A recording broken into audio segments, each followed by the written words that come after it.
Hello students, জ্ঞানজ্যোতি coaching সেন্টারের পক্ষ থেকে তোমাদের সকলকে জানাই আরো একবার স্বাগত। তো আজকে আমি তোমাদের সঙ্গে যে বিষয় নিয়ে আলোচনা করব সেটা দেখো, তোমরা দেখতে পাচ্ছ দারিদ্র্য দূরীকরণে শিক্ষার কি কি ভূমিকা রয়েছে। এই বিষয় নিয়ে আলোচনা শুরু করার আগে তোমাদের একটি গুরুত্বপূর্ণ ইনফরমেশন দিয়ে রাখি। এখানে কিন্তু তোমাদের কোর্স ডিটেলস দেওয়া রয়েছে। তোমরা যারা যারা কোচবিহার পঞ্চানন বর্মা ইউনিভার্সিটি অধীনস্থ বিভিন্ন কলেজগুলিতে সেকেন্ড সেমিস্টার মেজর এডুকেশন নিয়ে পড়াশোনা করছো, তোমাদের কিন্তু কোর্স ফি রাখা হয়েছে অনলি 1199 রুপিস।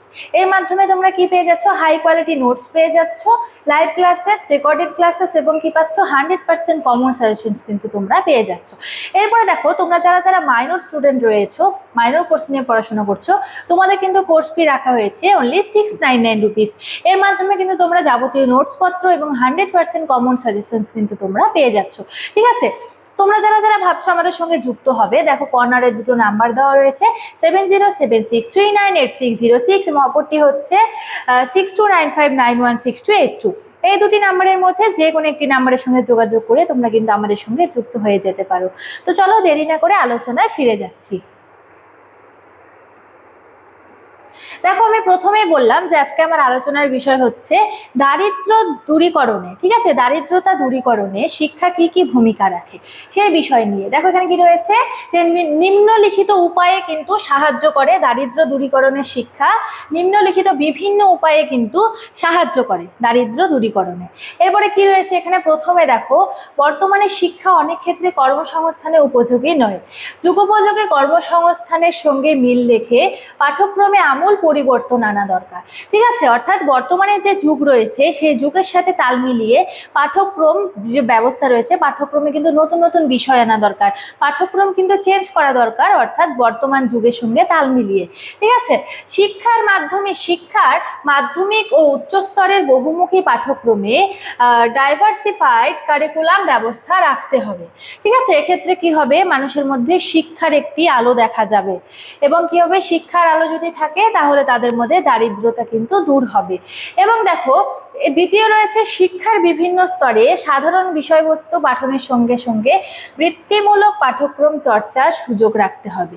তাহলে কি রাখতে হবে, বৃত্তিমূলক যে পাঠ্যক্রম চর্চাগুলি রয়েছে সেগুলি কিন্তু রাখতে হবে। এরপরে কি রয়েছে, এক কথায় শিক্ষার বহুমুখীকরণে গুরুত্ব আরোপ করা উচিত, ফলে শিক্ষান্তে শিক্ষার্থীরা স্বনির্ভর কর্মসংস্থানে যুক্ত হওয়ার সুযোগ বৃদ্ধি পায়। এরপরে দেখো 3 নম্বরে কি রয়েছে,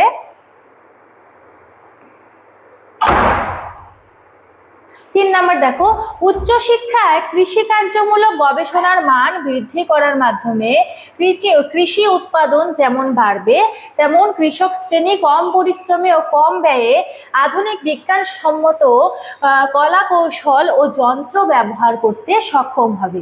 তাহলে দারিদ্র দূরীকরণের জন্য বর্তমানে যে উচ্চশিক্ষা রয়েছে, উচ্চশিক্ষায় কিন্তু কৃষি সংক্রান্ত বিভিন্ন কোর্স রয়েছে। সেখানে কি শেখানো হয়, যে কম সময়ে কম খাটুনির মধ্যে কিভাবে আমরা বেশি পরিমাণে ফসল পাবো। ঠিক আছে, এইসব বিষয়ে কিন্তু শিক্ষা বিশেষভাবে দারিদ্র দূরীকরণে কিন্তু সাহায্য করে।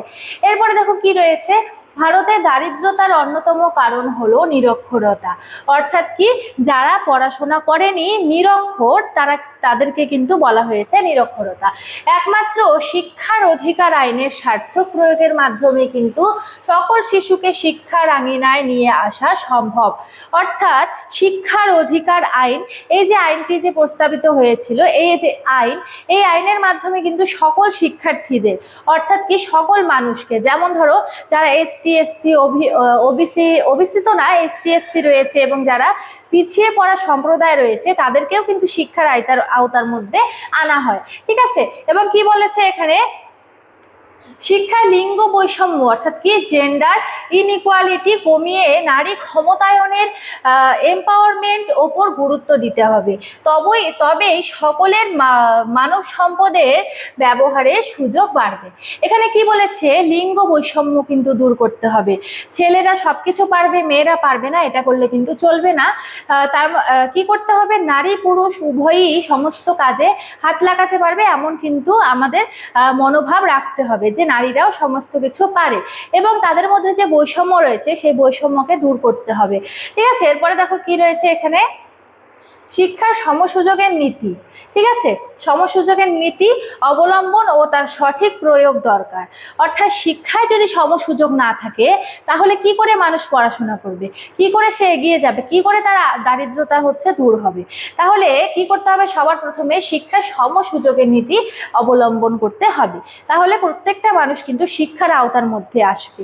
ঠিক আছে, বিশেষ করে এসসি, এসটি, ওবিসি এবং আর্থিকভাবে পশ্চাৎধর্মী সম্প্রদায়ের অন্তর্ভুক্ত শিক্ষার্থীরা উপকৃত হবে এর মাধ্যমে। ঠিক আছে, যারা সমাজে পিছিয়ে পড়েছে এবং যারা পিছিয়ে পড়া মানুষ রয়েছে তারা কিন্তু শিক্ষার আওতায় আসতে পারছে না। ঠিক আছে, তারা কিন্তু ভয় করছে, কারণ ভয় করছে কিসের জন্য, সমসুযোগের জন্য। ঠিক আছে, তাদেরকে কিন্তু অনেকে কি করে, তাচ্ছিল্য করে, ঠিক আছে, তুচ্ছ তাচ্ছিল্য করে। এবং এই যে সমসুযোগ যদি আমরা আনতে পারি শিক্ষার আওতার মধ্যে, তাহলে কিন্তু তারাও সঠিকভাবে আমাদের সুযোগ পাচ্ছে প্রতিষ্ঠানটাতে। ঠিক আছে, সেক্ষেত্রে আমরা বলতে পারি যে শিক্ষার সমসুযোগ কিন্তু বিশেষভাবে দরকার। তাই বলেছে যে শিক্ষা কিন্তু দারিদ্র্য দূরীকরণে বিশেষভাবে ভূমিকা পালন করে। ঠিক আছে, এরপরে দেখো কি রয়েছে, নির্দিষ্ট কোর্স সমাপ্তির পর শিক্ষার্থীর যোগ্যতা অনুযায়ী ফর্ম বা চাকুরি পাওয়ার পথ নিশ্চিত করতে হবে। এক্ষেত্রে সরকারি বা বেসরকারি এনজিও বা সংস্থার উদ্যোগ থাকবে। কারণ প্রত্যেকটা ব্যক্তি বা শিক্ষার্থীকে কিন্তু উৎসাহিত করতে হবে বিভিন্ন কোর্স সমাপ্তির পরে কোন পরীক্ষা দেবে, কিভাবে পরীক্ষায় দেবে, কি কি পড়তে হবে সেগুলি সম্পর্কে কিন্তু গাইড করতে হবে। এবং এগুলি কে পারে, একজন শিক্ষকই পারে। শিক্ষক কিসের জন্য পারবে, শিক্ষক উচ্চ শিক্ষায় শিক্ষিত বলে সে কিন্তু পারবে। ঠিক আছে, এবারে কি রয়েছে, শিক্ষার্থীদের মধ্যে কর্মের প্রতি মর্যাদা, হ্যাঁ, এবং কি রয়েছে, শ্রমিক বা চাকুরিজীবীদের মধ্যে সুস্থ কর্মসংস্কৃতি জাগ্রত করতে হবে। ঠিক আছে, এর ফলে কি হবে, দারিদ্র্য দূরীকরণ হবে। ঠিক আছে, দারিদ্র্য যে মানুষজন রয়েছে আমাদের বর্তমান সময়ে সেই দারিদ্র্য কিন্তু দূরীকরণ হবে একমাত্র শিক্ষার মাধ্যমে। তো আজকে আমার আলোচনার বিষয় এতটুকু নিয়ে ছিল। ভিডিওটি আমি এখানেই শেষ করছি। ভিডিওটি শুরু থেকে শেষ পর্যন্ত দেখার জন্য থ্যাংক ইউ।